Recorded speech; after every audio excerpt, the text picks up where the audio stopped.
Anne se souvenait de chaque détail de cette soirée du mardi 15 mars. Cette date qui marquerait pour toujours la frontière entre l'avant et l'après. Le bruit de ses clés dans la serrure, le silence inhabituel de la maison, la lumière du couloir qui tremblait légèrement sous l'effet du vent de cette fin d'hiver nantaise. Il était 18h30 et elle rentrait plus tôt que prévu de sa formation pédagogique à Rézé, car l'intervenante avait annulé la dernière session pour cause de migraine. Anne avait pensé faire une surprise à Julien en commandant des sushis de ce restaurant japonais qu'ils aimaient tant, peut-être regarder un film ensemble comme à l'époque où elle croyait encore qu'ils étaient heureux. Elle posa son sac dans l'entrée et retira ses chaussures en sentant sous ses pieds nus le parquet froid de cette maison qu'elle avait acheté avec l'héritage de son père. La maison était silencieuse, beaucoup trop silencieuse pour un soir de semaine ordinaire. La voiture de Julien était garée devant le portail, ce qui signifiait qu'il était là quelque part dans ces 80 mètres carrés qu'il partageait depuis 7 ans. Anne monta les escaliers lentement, sans vraiment comprendre pourquoi son cœur battait déjà plus fort, ni pourquoi ses mains se crispaient sur la rampe en bois. Puis, elle entendit des voix à l'étage. Des murmures d'abord, puis des rires étouffés qui venaient de la salle de bain. La première voix était celle de son mari, cette voix grave qu'elle connaissait par cœur, et qu'elle avait entendu lui dire « Je t'aime » le jour de leur mariage à la mairie de Nantes. La seconde voix, elle l'aurait reconnue entre mille, parce qu'elle avait grandi avec elle et l'avait consolée pendant ses chagrins d'adolescente. C'était celle de Chloé, sa petite sœur de 29 ans. Le cerveau d'Anne refusa de comprendre pendant quelques secondes interminables. Ils discutaient, c'était tout. Peut-être un problème de plomberie, ou peut-être que Chloé était passée à l'improviste et que Julien l'aidait avec quelque chose. Mais le ton n'était pas celui d'une conversation innocente. Il y avait une intimité dans ses voix, une complicité moite et trouble qui glaça Anne jusqu'aux os. Elle s'approcha sans bruit, en retenant son souffle et en sentant ses jambes trembler sous elle. La porte de la salle de bain était entr'ouverte, juste assez pour laisser passer un ray de lumière dorée et ces murmures qui ne mentaient pas. Anne aurait pu pousser la porte immédiatement pour hurler et tout casser, laisser exploser cette rage qui montait déjà dans sa poitrine comme une marée noire. Mais quelque chose en elle choisit une autre voie, quelque chose de froid et de calculé qu'elle ne se connaissait pas. Une lucidité glaciale qui s'imposa à elle avec la force d'une évidence. Elle sortit son téléphone de sa poche, lança l'application caméra et filma. À travers l'entrebâillement, elle voyait tout avec une netteté cauchemardesque. Julien, torse nu, dos contre le lavabo blanc qu'elle avait choisi 3 ans plus tôt. Chloé dans ses bras, ses mains dans ses cheveux bruns, sa bouche contre la sienne. Ils s'embrassaient avec une passion qu'Anne ne reconnaissait pas. Une urgence qu'elle n'avait plus vue chez son mari depuis des mois, ou peut-être des années. Leurs gestes avaient l'aisance de l'habitude, la fluidité terrible de ceux qui ont fait ça souvent, beaucoup trop souvent, qui connaissent le corps de l'autre et n'ont plus besoin de chercher leur marque. Anne filma pendant 30 secondes, qui lui parurent durer une éternité. Puis elle redescendit, une marche après l'autre, dans un silence absolu que seul troublait le battement assourdissant de son propre cœur. Ses jambes tremblaient, mais elle ne tomba pas. Elle se concentra sur chaque pas, sur chaque respiration, sur cette nécessité absolue de ne pas faire de bruit et de ne rien révéler encore. À l'étage, elle entendait maintenant l'eau couler, des rires étouffés, la voix de Julien qui murmurait quelque chose qu'elle ne comprenait pas. Dans la cuisine, Anne s'assit à la table en chêne massif, celle qu'ils avaient achetée ensemble chez un antiquaire de Clisson. Elle regarda la vidéo une fois pour être certaine qu'elle n'avait pas rêvé et que son esprit ne lui jouait pas un tour cruel.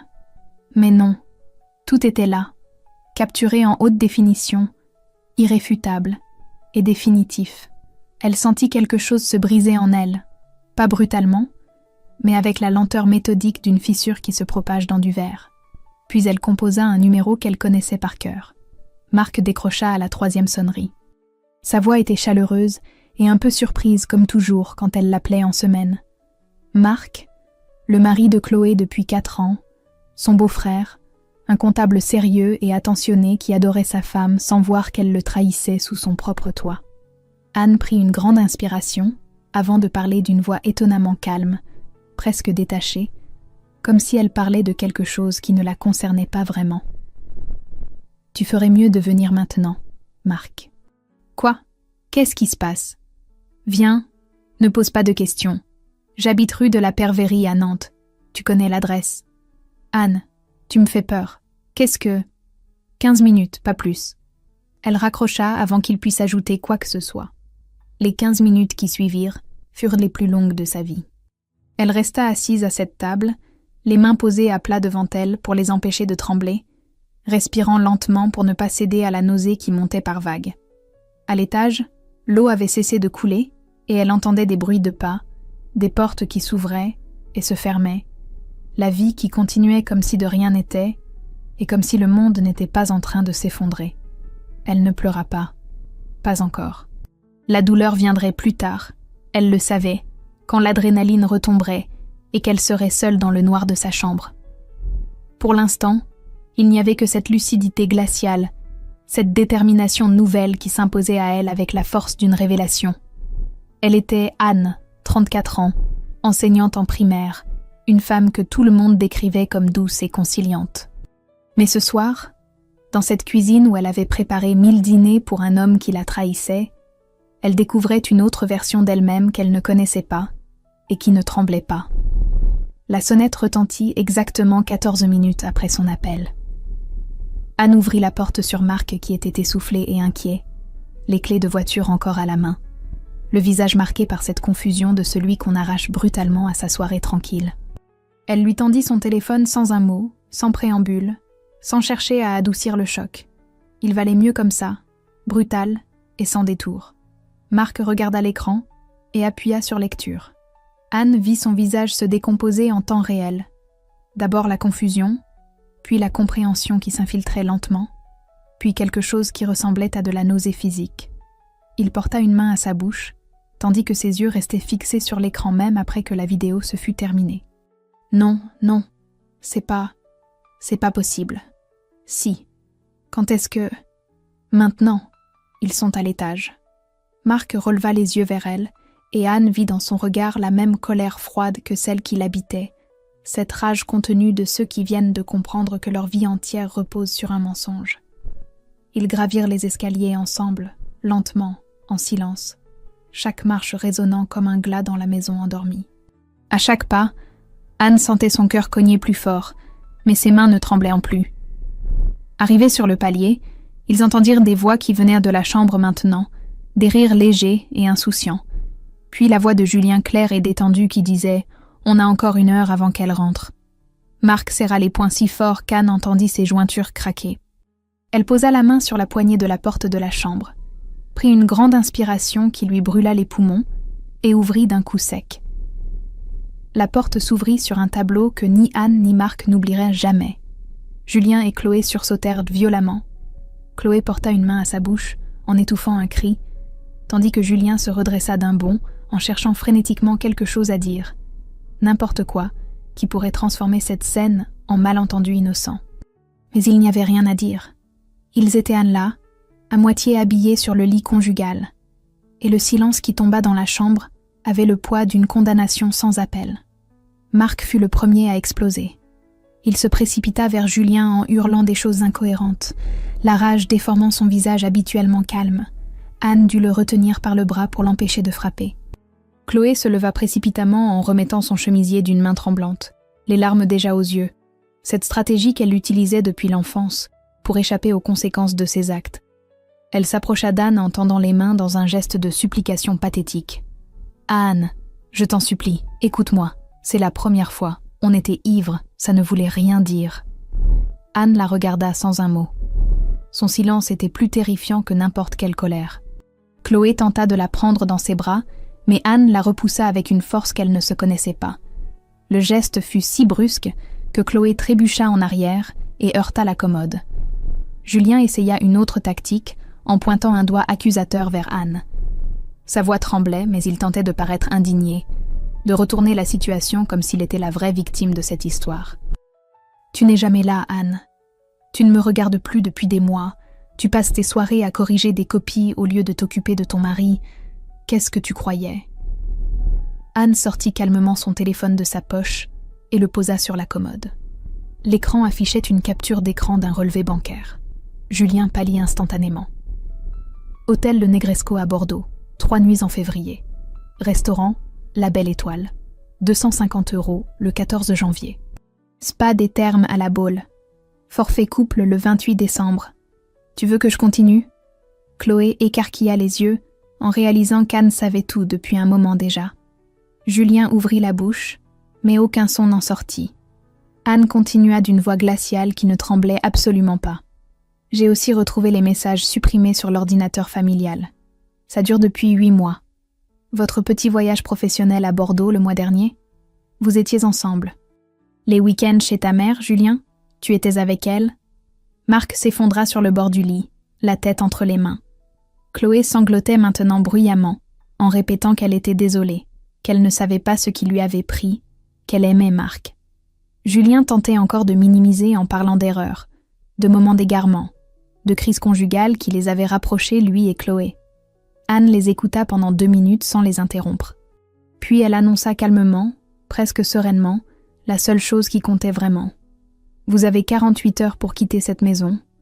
Les deux. Je ne veux plus vous voir ici. Julien protesta en disant que c'était aussi sa maison, qu'elle n'avait pas le droit. Anne sourit pour la première fois depuis qu'elle était rentrée. Un sourire froid et déterminé, qui lui donna l'air d'une étrangère. 80% de l'apport viennent de l'héritage de mon père. Le crédit est à mon nom. Cette maison est à moi et mon avocate le confirmera demain matin. Elle tourna les talons et quitta la chambre sans un regard en arrière. Marc la suivit après avoir lancé à Chloé un regard de dégoût pur. Dans l'escalier, Anne sentit enfin ses jambes faiblir, mais elle se retint à la rampe et continua de descendre. Elle attrapa son sac, ses clés, et sortit dans la nuit froide de mars. Marc resta sur le perron, perdu, ne sachant pas quoi faire ni quoi dire. Anne monta dans sa voiture et démarra sans trembler. Elle roula jusqu'à l'appartement de Léa, sa meilleure amie, qui ouvrit la porte en pyjama avec un regard inquiet. Anne entra, posa son sac, et seulement là, dans le salon de Léa, elle s'effondra enfin. Léa la prit dans ses bras sans poser de questions. Elle comprendrait plus tard. Pour l'instant, elle la laissa pleurer. Le lendemain matin, Anne se réveilla sur le canapé de Léa, avec un mal de tête sourd et les yeux gonflés.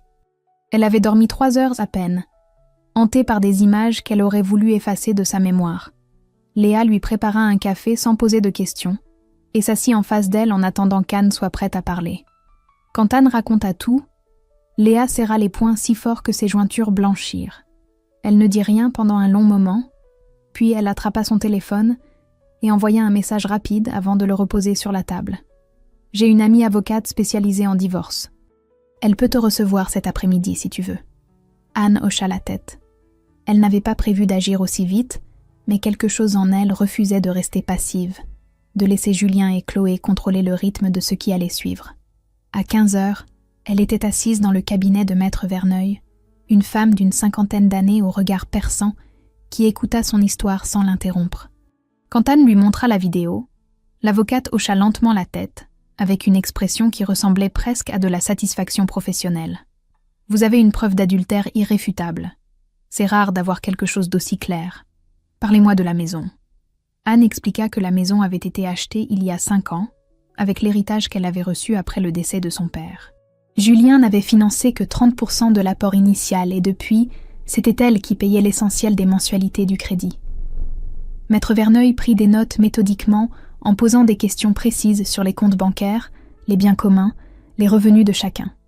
Au bout d'1 heure, elle posa son stylo et regarda Anne droit dans les yeux. « Vous obtiendrez la maison, une prestation compensatoire substantielle et les torts exclusifs. Il n'a aucune chance. Le divorce sera prononcé à ses torts et il devra assumer les conséquences financières de ses actes. » Anne sentit quelque chose se dénouer dans sa poitrine. Pour la première fois depuis la veille, elle respira vraiment. Elle signa le mandat de représentation et quitta le cabinet avec un sentiment étrange, mélange de soulagement et de tristesse sourde. En rentrant chez Léa, elle trouva 12 messages de Julien sur son téléphone. Des excuses larmoyantes, des tentatives de négociation, des menaces à peine voilées. Elle les supprima tous sans les lire jusqu'au bout. 3 jours plus tard, Julien reçut la convocation du tribunal et la demande de divorce. Il engagea immédiatement un avocat réputé pour son agressivité, un certain maître du four qui tenta de négocier un arrangement à l'amiable. Anne refusa net. Elle ne voulait rien négocier, rien arranger, rien pardonner. Elle voulait la justice, froide et méthodique, sans compromis ni pitié. Pendant ce temps, Marc avait lui aussi engagé une procédure de divorce contre Chloé. Anne apprit par Léa que leurs parents, Brigitte et François, tentaient désespérément de joindre leurs 2 filles pour arranger les choses en famille. Brigitte laissa plusieurs messages sur le répondeur d'Anne en suppliant de décrocher, de leur donner une chance d'expliquer, de ne pas détruire la famille pour une erreur. Anne effaça ces messages également sans les écouter jusqu'au bout. Un soir, sa mère réussit finalement à la joindre sur son portable professionnel.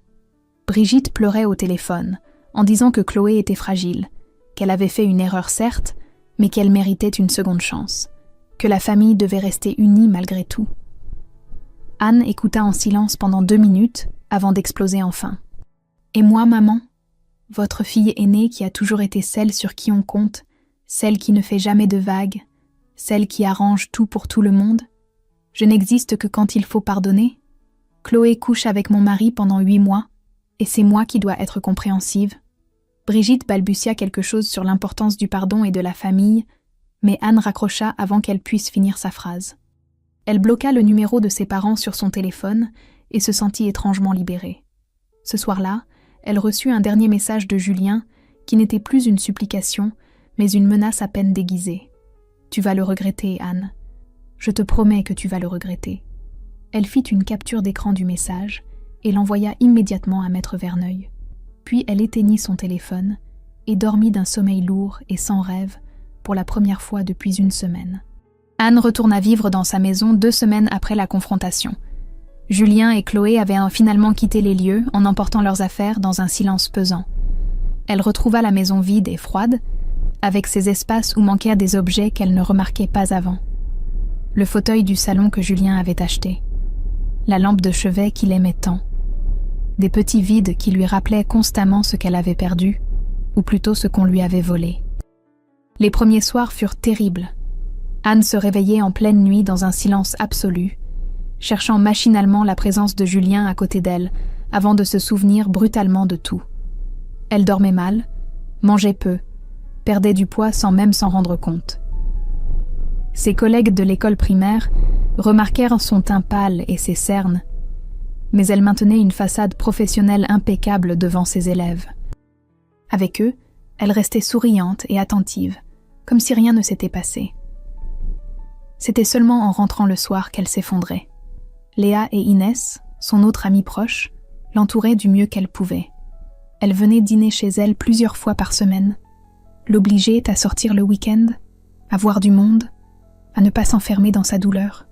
Mais Anne se sentait profondément seule malgré leur présence. Elle avait l'impression d'être coupée du monde, prisonnière d'une bulle invisible qui la séparait des autres. Les gens riaient autour d'elle, et elle ne comprenait plus comment on pouvait rire. Un jour, Inès lui apprit presque par inadvertance que Julien et Chloé vivaient désormais ensemble dans un appartement à Saint-Sébastien-sur-Loire, à quelques kilomètres à peine de chez elle. Cette information frappa Anne comme un coup de poing dans le ventre. Ils avaient continué leur vie ensemble, sans honte apparente, sans le moindre remords. Le scandale circulait dans toute la famille élargie. Certains cousins prenaient un parti pour Chloé en murmurant qu'elle était malheureuse avec Marc depuis longtemps, que l'amour ne se commandait pas, que ces choses arrivent. Anne apprit ces commentaires par bribes, et chacun d'eux la blessait un peu plus profondément. Sur les conseils de Léa, elle commença à consulter une psychologue, le docteur Moreau, une femme discrète qui l'aida à verbaliser sa colère sans la juger. Pendant les séances, Anne parlait de cette trahison double, de cette sœur qu'elle avait protégée toute sa vie et qui l'avait poignardée dans le dos, de ce mari qu'elle avait aimé et qui avait sali 7 années de vie commune. Le docteur Moreau l'écoutait en prenant des notes et lui posait des questions qui la forçaient à regarder en face ce qu'elle ressentait vraiment. La rage, la honte, le dégoût, mais aussi, étrangement, un début de soulagement. Un soir de mai, Anne croisa Marc par hasard dans un café du centre-ville. Ils se regardèrent en quelques secondes sans savoir s'ils devaient s'éviter ou se parler. Finalement, Marc s'approcha et lui proposa de s'asseoir ensemble. Ils commandèrent 2 cafés et restèrent silencieux un long moment avant que Marc ne murmure d'une voix rauque qu'il n'arrivait pas à dormir, qu'il revoyait sans cesse les images de cette soirée, qu'il avait envie de les détruire autant qu'elle. Anne le regarda vraiment pour la première fois depuis des semaines. Il avait maigri lui aussi, ses yeux étaient cernés, et son visage portait les marques d'une souffrance qu'elle reconnaissait trop bien. Ils étaient les deux victimes de la même trahison, liées par ce désastre commun. Marc se pencha vers elle et dit tout bas, presque honteusement, qu'il voulait leur faire payer ce qu'ils avaient fait, qu'il y pensait jour et nuit, que ça le rongeait de l'intérieur. Anne hésita.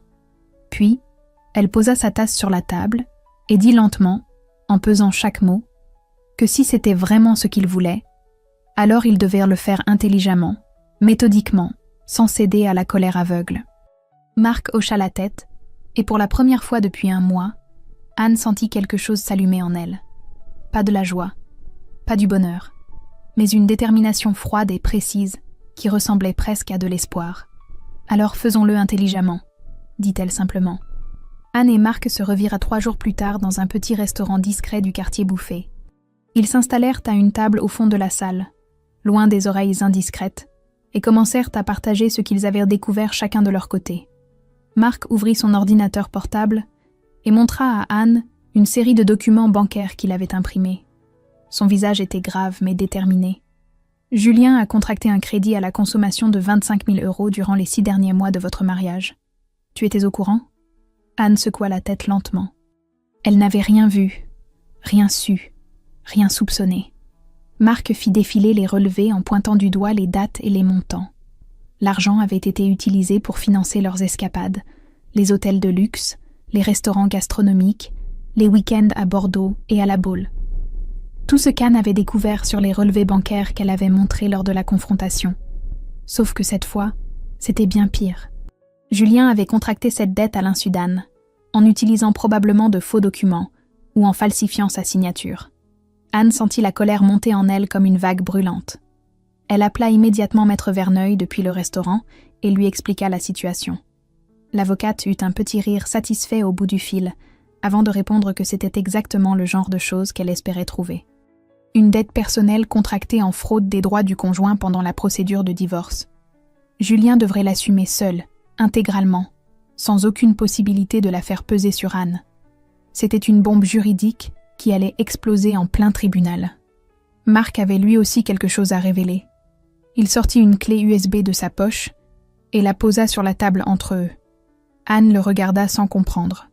Marc expliqua que Chloé avait sous-déclaré ses revenus de graphiste freelance pendant des années pour payer moins d'impôts et de cotisations sociales. Il avait retrouvé les preuves dans leur fichier commun, des factures jamais déclarées, des virements en liquide, des contrats signés sous des pseudonymes. Tout était là, méthodiquement archivé sur cette petite clé USB qui contenait de quoi ruiner la réputation professionnelle de Chloé. « Je vais transmettre ça aux impôts », dit Marc calmement. Anne le regarda longuement avant de hocher la tête. Elle savait que c'était brutal, que Chloé allait être convoquée par l'administration fiscale, qu'elle devrait rembourser des sommes importantes avec des pénalités de retard. Mais quelque chose en elle refusait de ressentir la moindre pitié. Chloé avait triché avec son mari, elle avait aussi triché avec l'État. Elle devrait payer pour les deux. Pendant les semaines qui suivirent, la situation financière de Julien se dégrada rapidement. Anne apprit par une ancienne collègue de Julien que son entreprise envisageait de le licencier pour faute professionnelle. Il avait accumulé les absences injustifiées durant les mois de sa liaison avec Chloé.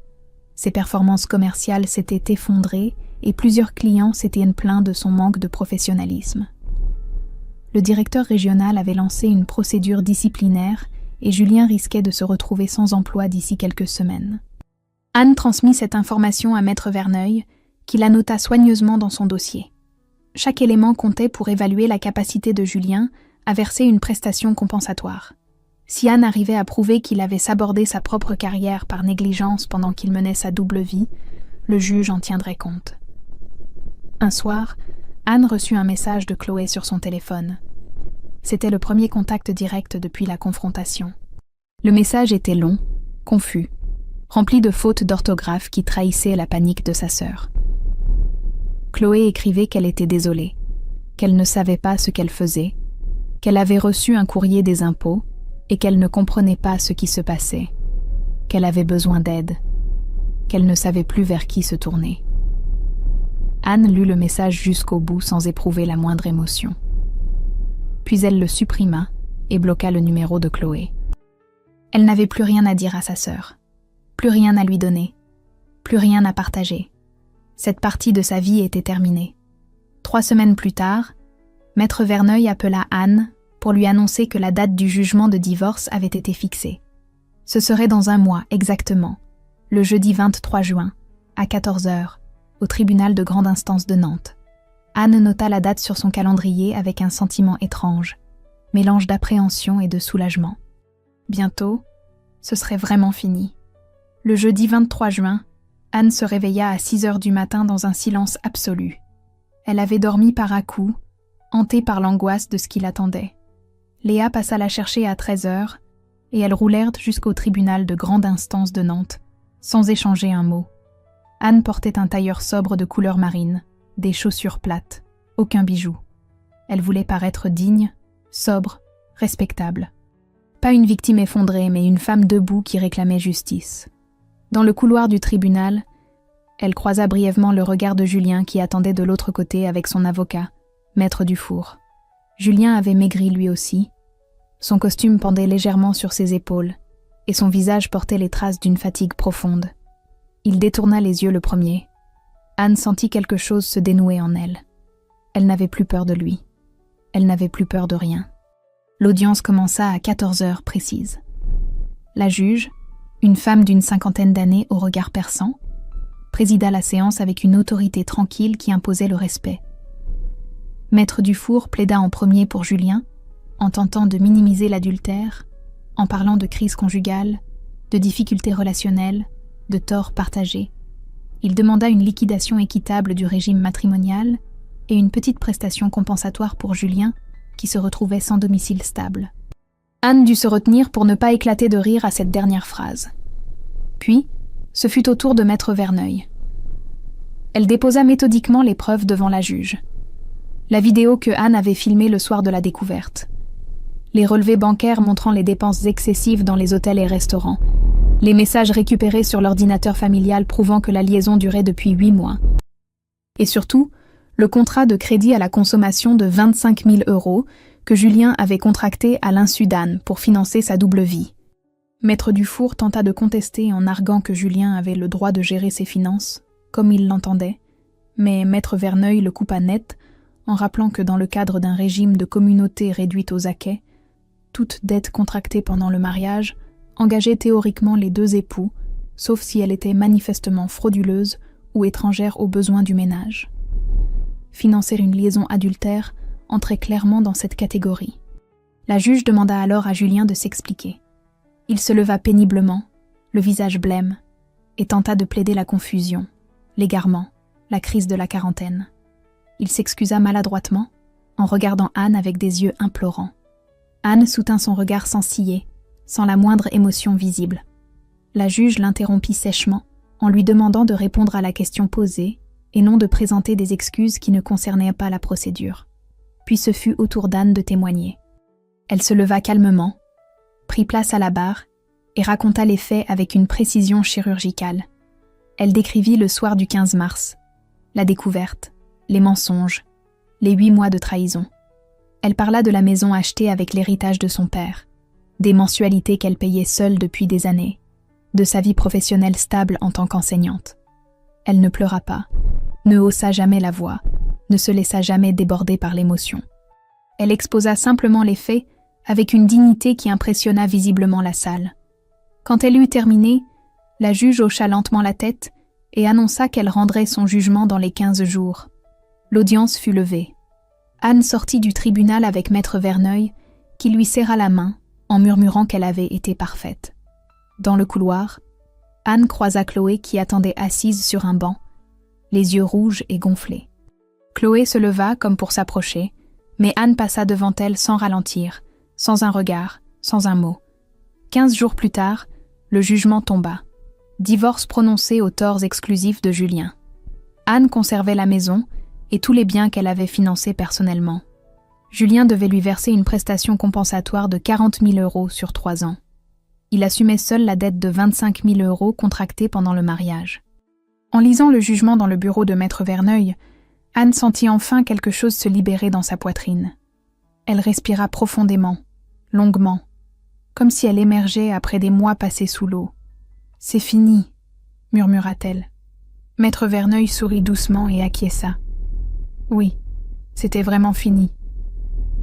6 mois passèrent comme dans un rêve étrange.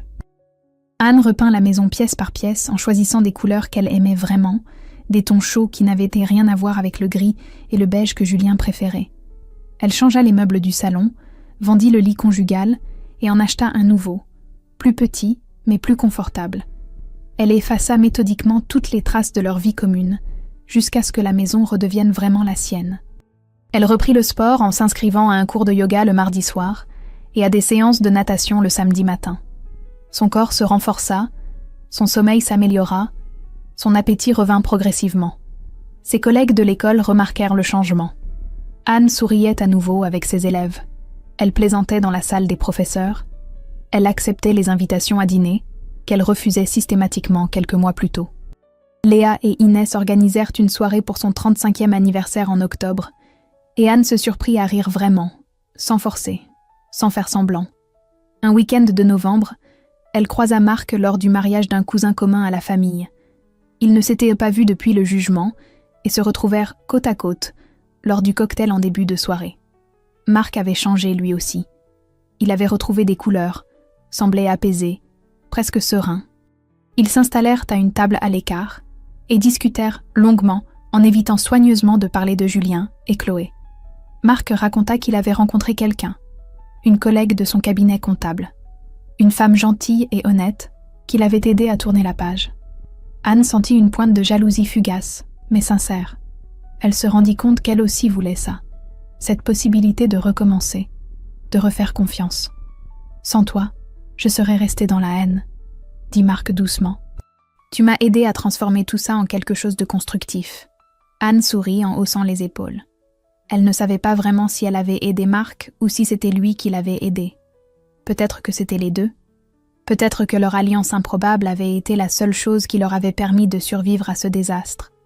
En fin de soirée, alors qu'elle se dirigeait vers les toilettes, Anne croisa sa mère Brigitte dans le couloir. Elles ne s'étaient pas parlé depuis le jugement, malgré plusieurs tentatives de Brigitte pour renouer le contact. Elles restèrent face à face quelques secondes sans savoir quoi dire. Brigitte ouvrit la bouche, mais Anne secoua la tête doucement et continua son chemin. Ce n'était pas encore le moment. Peut-être que ça ne viendrait jamais. Par Léa, Anne apprit que Julien et Chloé avaient rompu violemment au début de l'automne. Julien vivait désormais chez sa mère dans un petit appartement de Rezé, au chômage depuis son licenciement pour faute professionnelle. Chloé était revenue vivre chez leurs parents après avoir régularisé sa situation fiscale au prix de lourdes pénalités financières. Anne écouta ces nouvelles sans ressentir ni joie ni tristesse, juste une indifférence profonde qui la surprit elle-même. Ils n'existaient plus pour elle. Ils étaient devenus des fantômes transparents qui traversaient parfois son champ de vision sans jamais vraiment l'atteindre. Un jour de décembre, Alexandre, un collègue professeur de français qui enseignait dans la classe voisine, lui proposa de dîner avec lui un soir après le travail. Anne hésita longuement avant d'accepter. Alexandre avait 38 ans, un sourire facile et cette douceur tranquille des hommes qui ont vécu assez longtemps pour savoir que la vie peut être fragile. Ils dînèrent dans une petite crêperie du quartier Bouffay, et la conversation coula naturellement, sans effort, sans malaise. Alexandre ne posa pas de questions indiscrètes, ne chercha pas à forcer quoi que ce soit. Il parla de ses élèves, de ses voyages en Bretagne l'été dernier, de sa passion pour la littérature du XIXe siècle. En rentrant chez elle ce soir-là, Anne se surprit à sourire toute seule dans sa voiture. Elle n'était pas amoureuse, pas encore, peut-être jamais d'ailleurs. Mais elle avait passé une belle soirée avec quelqu'un de bien, et c'était déjà énorme. C'était déjà un début. Le lendemain, elle reçut un message de sa mère sur son téléphone. Brigitte demandait si elle pouvait se voir pour parler vraiment, sans témoin, sans pression familiale. Anne regarda le message pendant longtemps avant de répondre simplement « D'accord ». Anne accepta de voir sa mère une semaine plus tard dans un café neutre du centre-ville, loin des lieux qu'elle fréquentait habituellement. Brigitte arriva avec 10 minutes d'avance, visiblement nerveuse, les mains crispées sur son sac à main. Elle avait vieilli depuis leur dernière vraie conversation. Des rides nouvelles marquaient son visage, et ses cheveux gris avaient envahi ses tempes. Anne s'assit en face d'elle sans l'embrasser et commanda un thé sans un mot. Brigitte commença à parler, les larmes aux yeux, en s'excusant maladroitement pour tout ce qui s'était passé.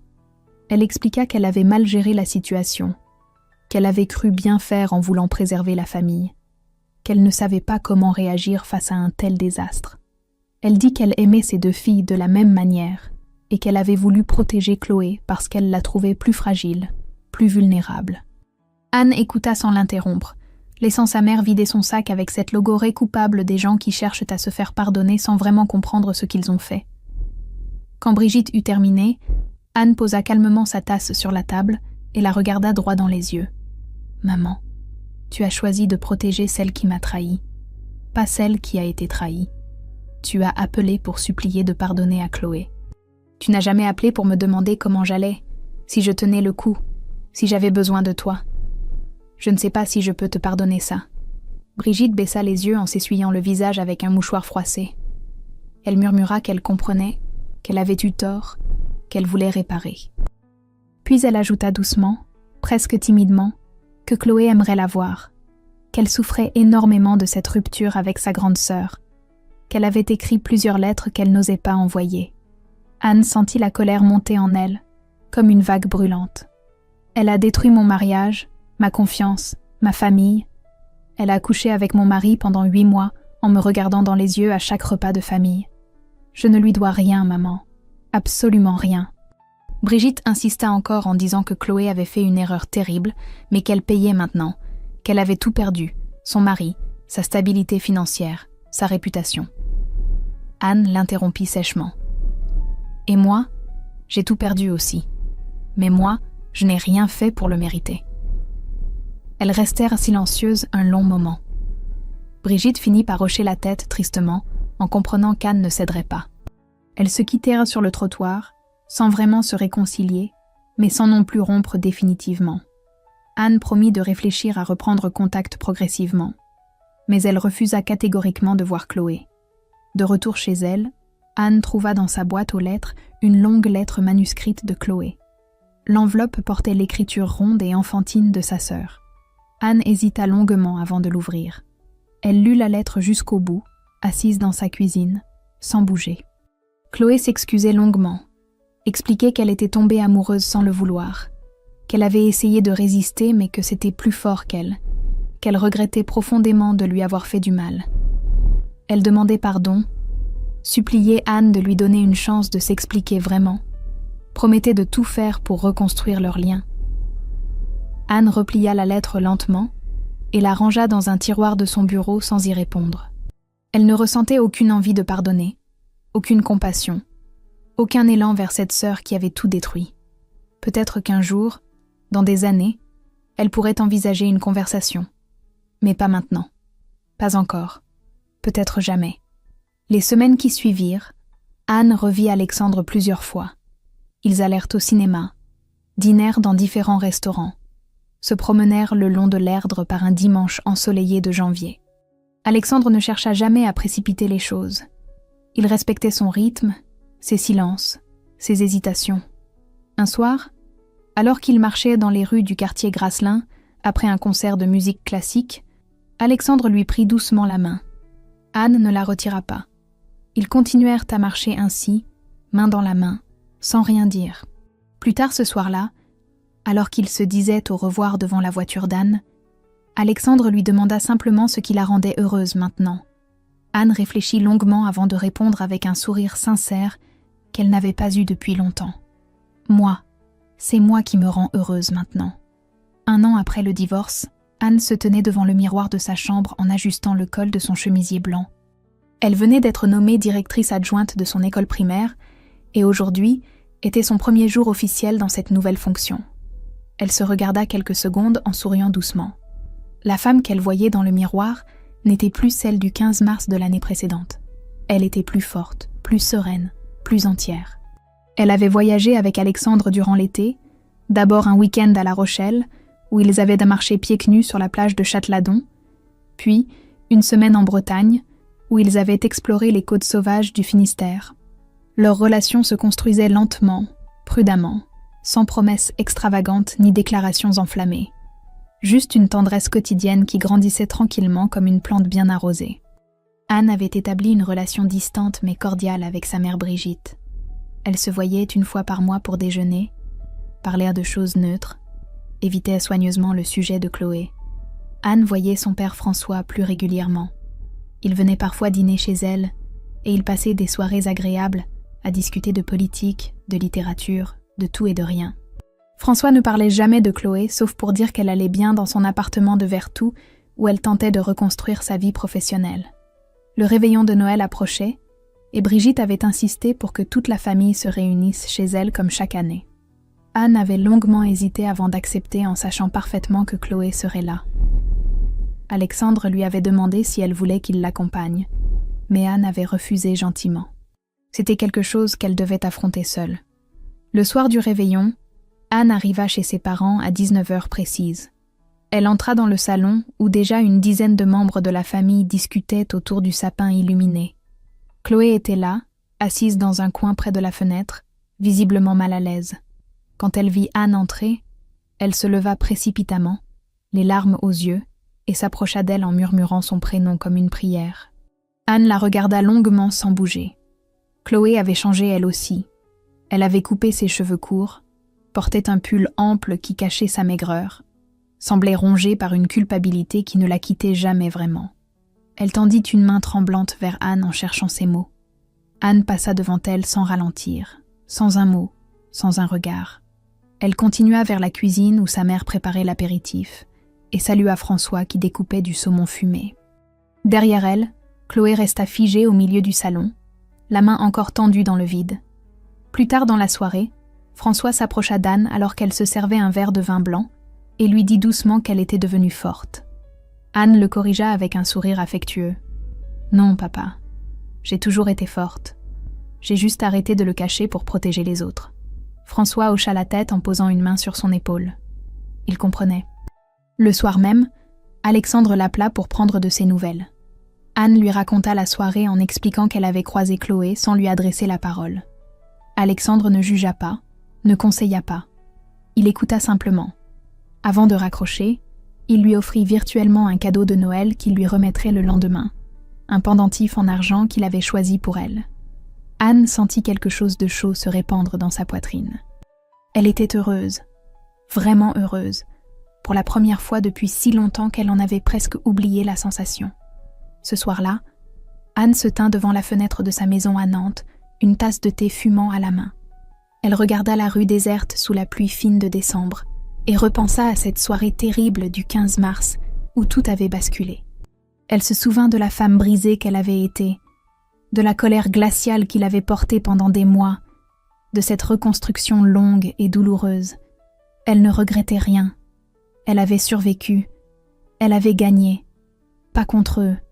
Contre la version d'elle-même qui acceptait l'inacceptable, qui pardonnait l'impardonnable, qui s'effaçait pour que les autres brillent. Cette Anne-là n'existait plus. À sa place se tenait une femme debout, qui choisissait sa vie, ses combats, ses limites. Anne sourit dans la nuit et but une gorgée de thé. Elle n'était plus celle qui pardonne. Elle était celle qui choisit.